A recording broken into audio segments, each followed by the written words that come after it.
Hello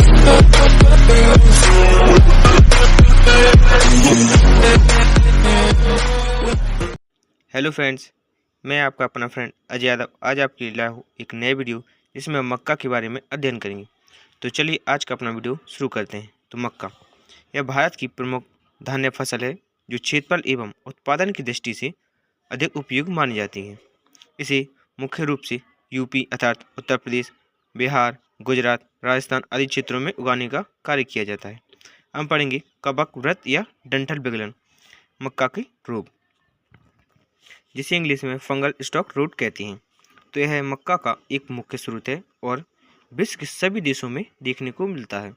Bharat में यह रोग कवक की जातियों के कारण उत्पन्न होने का कार्य करता है, जैसे पाइथियम, फ्यूजेरियम, जेबरेला आदि कवकों के कारण यह फैलता है।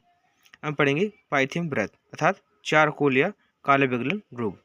तो सर्वप्रथम वर्ष 1943 में इस रोग का वर्णन एलियट नामक वैज्ञानिक ने संयुक्त राज्य अमेरिका के वर्जीनिया में किया था। भारत में इस रोग को सर्वप्रथम सन 1962 में दिल्ली में संकर मक्का गंगा3 में देखने का कार्य किया गया था। इस रोग के कुछ प्रमुख लक्षण निम्नलिखित हैं। तो यह रोग की पहचान उस समय की जाती है जब पौधों की तनी गलकर नीचे की ओर गिर जाती हैं।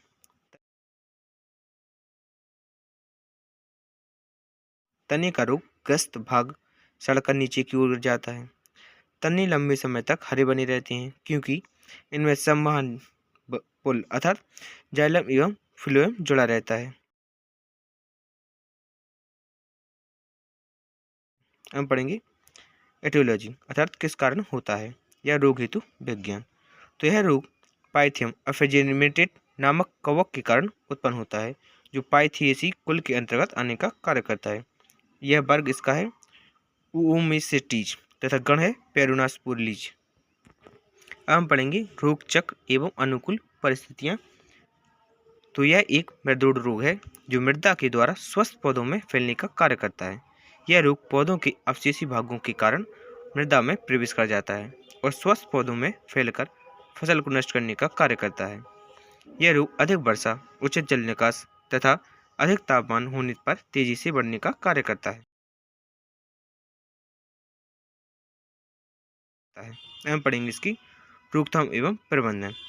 तो इस रोग के प्रबंधन के लिए निम्नलिखित उपाय करने चाहिए, जैसे रोग मुक्त बीजों को बोने से रोकना चाहिए, खेल में उचित जल निकास की व्यवस्था होनी चाहिए।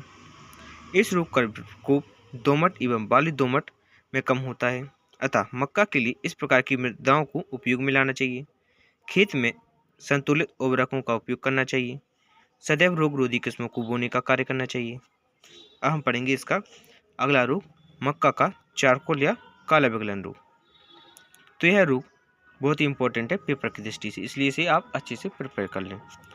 तो यह रोग को सर्वप्रथम वर्ष 1931 में संयुक्त राज्य अमेरिका की कैलिफोर्निया में देखा गया था। यह रोग विश्व के गर्म एवं शुष्क क्षेत्रों में देखने को मिलता है। भारत में इस रोग को सन 1960 में कश्मीर में देखा गया था। इस रोग के कारण 8 से 40% तक उपज घट जाती है अर्थात खराब होने का कार्य करती है। हम पढ़ेंगे इस रोग के लक्षण।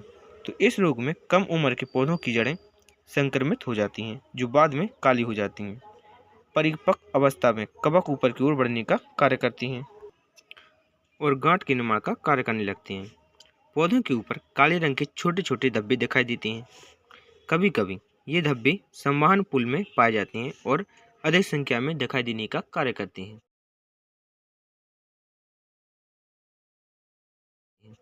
हम पढ़ेंगे इसकी एटियोलॉजी। तो यह रोग मैक्रोफेना फेजुलिना नामक कवक के कारण उत्पन्न होने का कार्य करता है। हम पढ़ेंगे इसके रोग चक्र एवं प्रतिकूल परिस्थितियां। तो इस रोग को उत्पन्न करने वाला कवक लंबे समय तक पौधों के अवशेषी भागों में उपस्थित बना रहता है। इसके अलावा यह रोग बीज के द्वारा भी एक स्थान से दूसरे स्थान तक संचरित होने का कार्य करता है। इस रोग का कवक लंबे समय तक निष्क्रिय बना रहता है, अर्थात यह लंबे समय तक निष्क्रिय रहकर जीवित बना रहता है और फसल की पकने पर यह तुरंत ही सक्रिय हो जाता है क्योंकि मृदा में नमी की मात्रा अधिक होती है। हम पढ़ेंगे इसकी रोकथाम एवं प्रबंधन। तो पौधों की पुष्पन के बाद जल के दबाव से इसे बचाना चाहिए। फसल की कटाई पकने के तुरंत बाद करना चाहिए। सदैव मक्का की उन्नत एवं रोग प्रतिरोधी किस्मों को उगाना चाहिए, जैसे अंबर, जवाहर, गंगा 5, गंगा 101 आदि।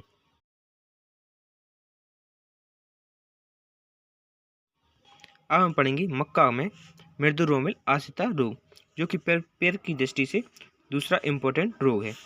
तो यह रोग का प्रकोप उत्तराखंड के तराई क्षेत्रों एवं दिल्ली के चारों ओर अधिक होता है। इस रोग के कुछ प्रमुख लक्षण निम्नलिखित हैं, जैसे इस रोग में पत्तियों की लगभग संपूर्ण लंबाई पर धारियां दिखाई देती हैं, जिनका रंग सफ़ेद या पीला हो जाता है, जो बाद में भूरे से हल्के भूरे रंग में परिवर्तित हो जाते हैं। इस रोग के लक्षण भुट्टे के ऊपर भी दिखाई देने का कार्य करते हैं। इसके लक्षण विकसित होने पर भुट्टे की बालियों पर भी दिखाई देने लगते हैं।